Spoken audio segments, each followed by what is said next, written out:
Does your snow and your landscapes look flat, fake, chalky when you add it at the end? If so, this video is for you because I'm getting ready to share my #1 hack of how to make realistic snow every single time by using masking fluid. And not only that, as a bonus, I'm also going to teach you how you can have some of the trees in your landscapes feel like they are miles away while others feel like they are right next to you. So stick around and let's get your brushes and start painting. The things that we're gonna be needing is water with soap, cheap brushes. I'm gonna use two, one with the masking fluid on it so that I can, and the other one to tap on it so that we can make a snow. And then I have masking fluid and then I pour in the little cup so that it's easier for me to reach. So we start by making sure our brush is fully coated with the soapy water. Let's get started. Now that I have here the painting that we're going to be making, is as easy as to dip my brush into the masking fluid, have the other one here, and start tapping. The reason why I love this technique is because I don't know where the drops are coming. Some are bigger than others. This is going to be our snow. However, if I continue to tap in this area, I will get all the snow in the same place. So I like to move my painting around so that I can tap and make them go into different places. Now, I found out that this is one of the most natural ways to make a snow. You can do it with salt. We can do it with white paint, but sometimes it looks, I believe, like it looks less natural. This way you don't know where the snow is coming, where the masking fluid is coming. So it makes it look a lot more natural because it's very random. I'm almost done with this. I feel like it needs a little bit more on this area here, but for the most part, this is almost done. We obviously need for this to dry before we can start painting. Once again, I dip my brush in soapy water, and now I'm going to dip it directly into the masking fluid. And what I want to do is I'm going to make sure that I have a few lines where, like the snow, may stick into the evergreen. I don't want to make too many, just here and there. But I do want to have some variation, so some of them will go this way. The trick here is that I want most of the masking fluid in the tip of my brush so that I can get them thin. Because this is one of those evergreens that have more like pine needles type. Some of that coming from there. And maybe that way we also give movement. A couple here and there. And now we let all of these dry. Got some, let me get a couple more over here. So while our masking fluid is drying, I'm gonna start making my mix with my colors. This is French ultramarine and this is sap green. Since I have the French ultramarine in my brush, I'm gonna add some to this one so that we can have the dark greens. They are very typical on the evergreens. And for the sky, maybe just a little bit more of the blue. The sky and the snowy days tend to be more on the gray side. So for the gray, I have the French ultramarine, and then I get some of my burnt sienna, and that makes a gorgeous sky, a gorgeous gray. They will be perfect for the sky. And again, I can add more water or less to make it darker or lighter. I do want to have a second type of green. So in this other one, I'll go back. I want it to be a little bit more blue. This thing that I have over here is a mix of sap green and gold green. So I'm just adding some more of my French ultramarine. And I think that with these three colors, we should be ready to start. Maybe a little bit more on the blue. Let's get more blue. And more water. There it goes. a little bit more on the blue. Our masking fluid is dry, and because this one that I use, this particular one, has a gray tone, you can see exactly where we put it. And then we are painting, obviously, on top of the masking fluid. I try to go lightly. I don't want to push too hard because I have a small droplets that I don't want to move because I want to have a variation of thicker and the very little ones. All right, I'm gonna try to leave this tree unpainted. If a little bit goes, that's okay, but I want to be like it's closer to us. So how we're gonna accomplish that? By putting the most detail and being sharper, if you will. Okay, so this is all wet now. I have a lot of water, so I'm gonna give it a minute for this water to soak a little bit into the fibers of my cotton paper. I'm painting an arches paper today. Make sure that I don't have any green in my, yeah, I was having green. We don't want to put a green sky. So I have a little bit of extra water there that I don't want it to sneak on me and give me a blossom. So with this gray, mixing it up, and then we're gonna go ahead and start applying it, maybe more water in between the trees. Okay, that's looking good. Maybe a little bit more onto the blue sides. Nevertheless, it's a sky. Okay, I'm going to switch to a bigger brush so that I can cover the area faster.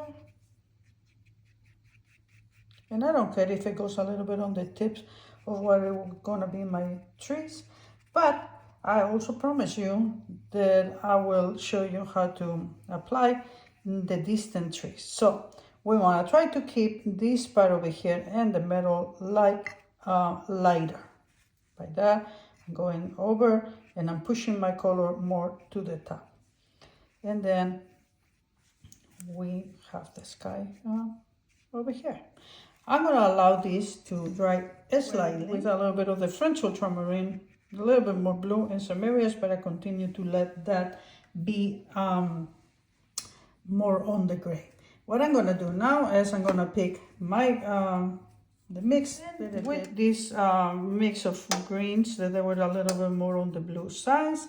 I'm going to go ahead and start. While I have wetness, I still have shine, and around here some of the shine has been lost, but I am still having it still is wet. So I want to have a light color and kind of like a fuzzy edge. So if I go with that, which is a little bit too bright, so let me go with a little bit of the gray on top of that. I don't want it to be so green yet. I'm doing kind of like a triangle, little wiggle, wiggle, wiggle, wiggle. Because how do we accomplish distance in a tree, in the trees? Well, by doing two things: putting less details on them, which is what we're trying to accomplish here, and also by having lighter colors, so they also give a sense of distance. So imagine that your trees are a triangle, and then you put a tip, and then you wiggle, wiggle, wiggle, and then you get them down from more to less. I like how this looks a little bit more green, this looks a little bit more pale, so we're having some variation, which is lovely. This is something that we're aiming for. I wetted, I forgot to tell you, I wetted right up to this edge, but all of this I left it dry. This is going to be our snow, and for that we want it to be dry. We don't need to have it wet. All right, so I got one, I got two. Maybe I'm going to put a third one, but I'm going to get that one a little bit darker. It's still soft edges, but just with a little bit more color. Now I'm gonna have a big branch over here from this tree that we wanna make it look like it's forward. So I'm painting a little bit around it. as you can see. Okay. And again, the snow bank comes over here, and that's where I finish. All right, this is almost disappeared, so I can go again for water. Because remember, keep in mind, we want the light, but watercolor always dries lighter than it looks while it's wet. Okay, and now we're gonna put this I like, but this part over here feels like it got a little bit perhaps too light. All right, now I let all of this dry. Something very important is we need to let this dry by itself. Don't use any heat source like a hair dryer or a heat gun, because we have masking fluid, and sometimes the heat will make the masking fluid stay. It will make it hard to remove afterwards. So all our painting dries. One thing that we can do is negative painting, if you will, in order to get these pine trees, which the needles and the branches and the needles are thin. Some of the sky will come through, and we got very solid lines here. So one thing that we can do is with the colors of our the sky, we can put a few lines coming in as if we're making pine needles. Here in this part, I will have trees. I don't have a sky anymore, so I stop where the sky stops, which is somewhere around here. So our sky and distant trees are dry, so now we are ready to continue with the painting. These trees are going to be looking far away. For one, we don't have a whole lot of detail on them. We put them when it was wet, so we got the fuzziness, and also we did the color lighter because things that are far away appear lighter. Now we're going to go ahead and start painting these ones over here. As I made myself a mix of olive green and a lot of French ultramarine. So the French ultramarine and the olive are going to go in this size and on the tip, and then I start going from one end to the other, and I kind of zigzagging them. There are many different trees, shapes for evergreens, like I said. I have a video about that. If you're interested in that, please go and check it out. And this kind, I want it to be more like on the tall and skinny, and this one will be more of the fat, wider one. Okay, so I still want to have some variation. So now that I have made all this much, I'm going to come over here and I'm going to add more blue in some areas. Okay, looks nice.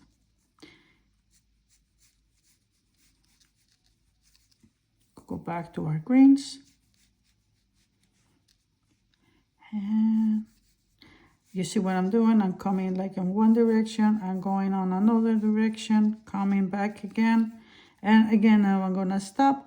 And instead of getting blue, now I'm gonna drop a little bit of indigo.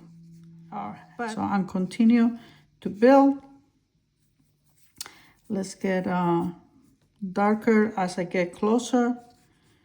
Again, you see zigzag, up and down, up and down, up and down.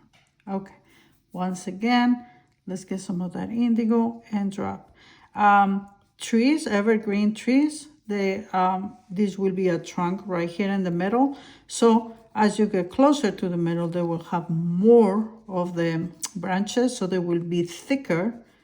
We still want a little bit of this to show, but it will be thicker here and more light on the edges.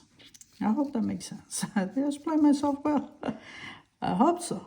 All right, let's get more of the original color with a tint more of blue, and let's just bring it to the edge here of the snow bank, like the snow is in front of the trees. So I'm gonna leave it up there, and I'm not gonna come over.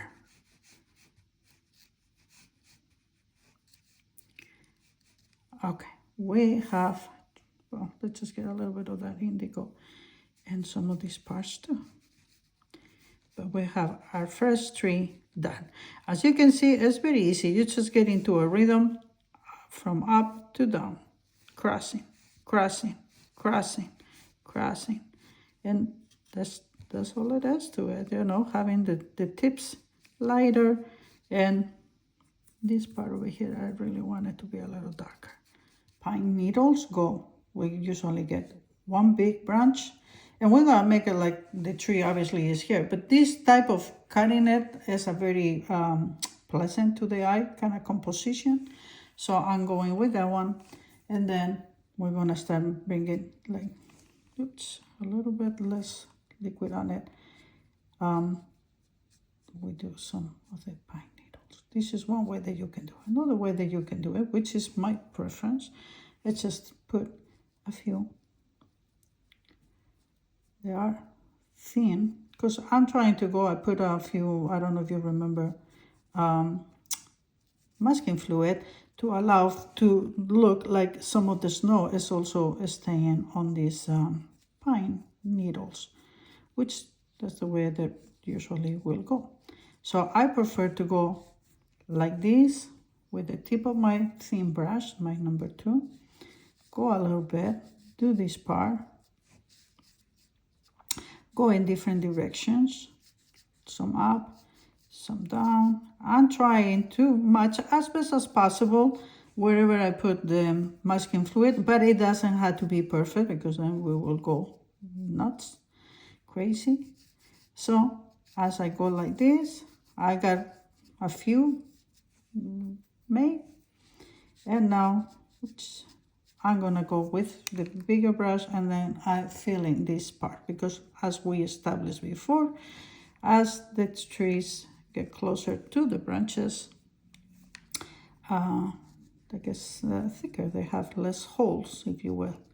And right now it's gonna, let me show you, it's gonna look a little bit weird for a little bit, but once we remove the masking tape, it's gonna make all kinds of sense. So don't worry too much about that. All right, I'm going with a little bit of a darker tone right now. By that I mean I added extra blue, only because I wanna have variation. Back to the original, the one that is a little bit lighter for what these evergreens are. You have many types of greens and combinations that you can make for this type of evergreens. I like to make these ones because this type are more on the blue side, and I feel personally that the sap green with the French ultramarine together, trying to, a little bit of holes over here are good, but I don't want it too wide or big. As I was saying, I like that combination because both of the colors are either transparent or semi-transparent, so they give me a good luminosity. They don't get too chalky. I'm gonna put this to a stop. Yeah, I still have more tree, but let me show you why I prefer to stop. Because I had to put the shadow of my snow, and it's gonna be a nightmare if I try to put it in between my pine needle branches. So I prefer to put my snow shadow first, and then continue to do these branches on top, because these branches are going to be darker as it is, so they will still show over the painting whatever shadow I'm gonna put. So this is gonna be for right now where I'm gonna stop it for I start with the shadows, and so that I allow some time for this to dry. We're gonna go ahead and do our last tree. So we have one behind, we have a dark one that I move closer, so I wanna do this one like in between. I start like if it is our imaginary metal, and then I start going once again, building, they go in this direction, then crossing, crossing, crossing. This one here, got myself a little too thick, so let's just make a branch going like that and a couple like that. That way it's not so thick. Okay. Now remember, we still have all our snow. Once we remove all this frisket, a lot of white dots are gonna show through these trees, which is gonna be awesome. And it's actually pretty fun once we remove it to see the effect. Okay, so I already got myself quite a few over here. So now it's time to darken this metal a little bit. So it's wet, and this is still is going, it's blending. Cross, crease again, cross, crease, cross. Now this tree, we want it to be behind this, so all of this I'm gonna cover. That need to be white because they will be the branches of this tree. Okay, and same thing happening here. And I wasn't planning on doing this, but now I feel like this is close, this is close, this is medium, these are far. I think that we need to have something kind of medium here as well. So since I have the color of that, let's just add a couple of trees here in the distance, maybe one over here between these two. We start, we can make it smaller so it feels like it's farther away too. And then we start like this, crisscrossing.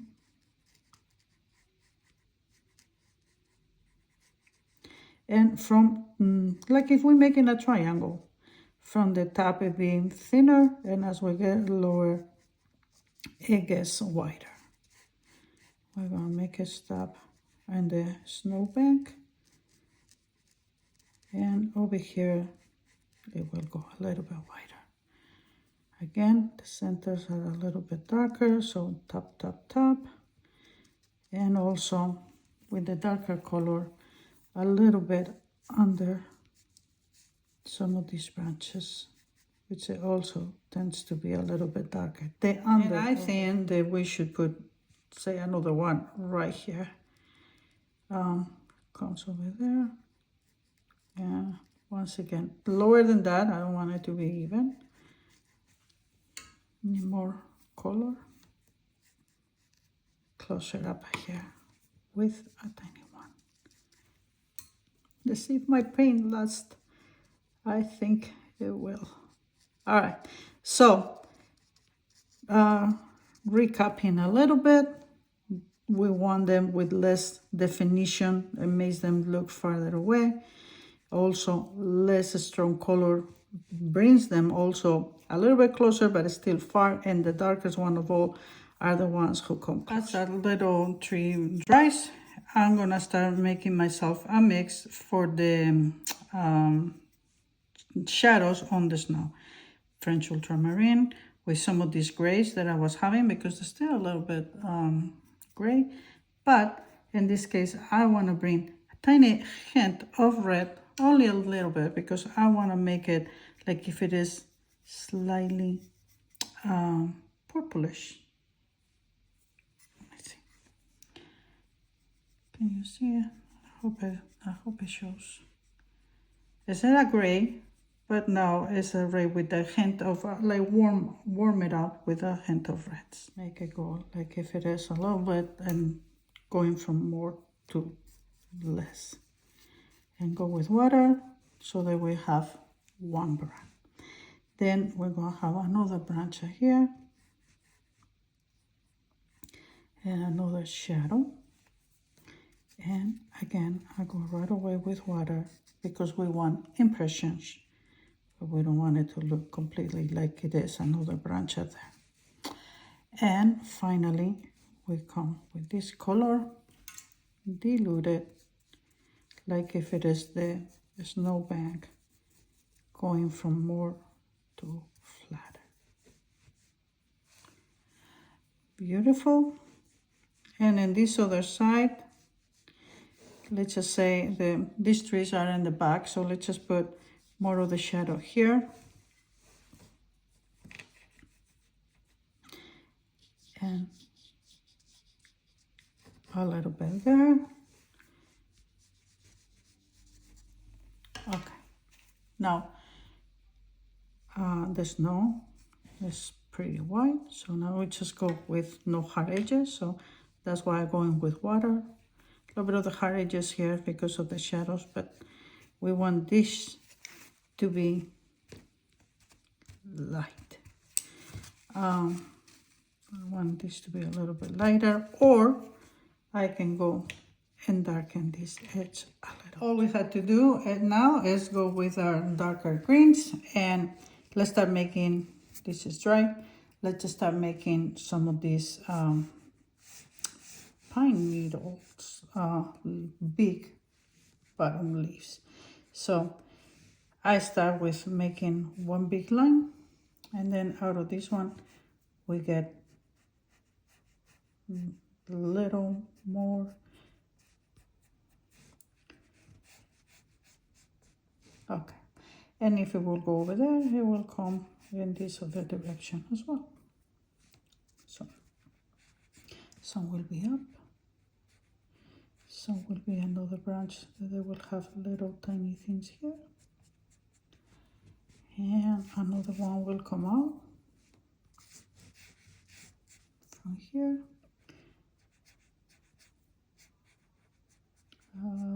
Tiny, tiny, tiny, tiny, tiny, tiny. And then let's just have one maybe going on top, because yes, we want variation. Okay. And now the fun part, everything looks, oh, let's see, this is a little bit too even, so let's just bring another one, and let's just have one coming up.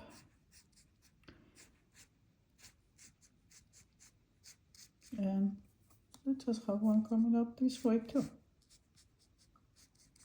I feel like I need to adjust slightly my shadows over here, because that happens. This color is very dark. So now our shadows have kind of sort of like disappeared. Let's go with water.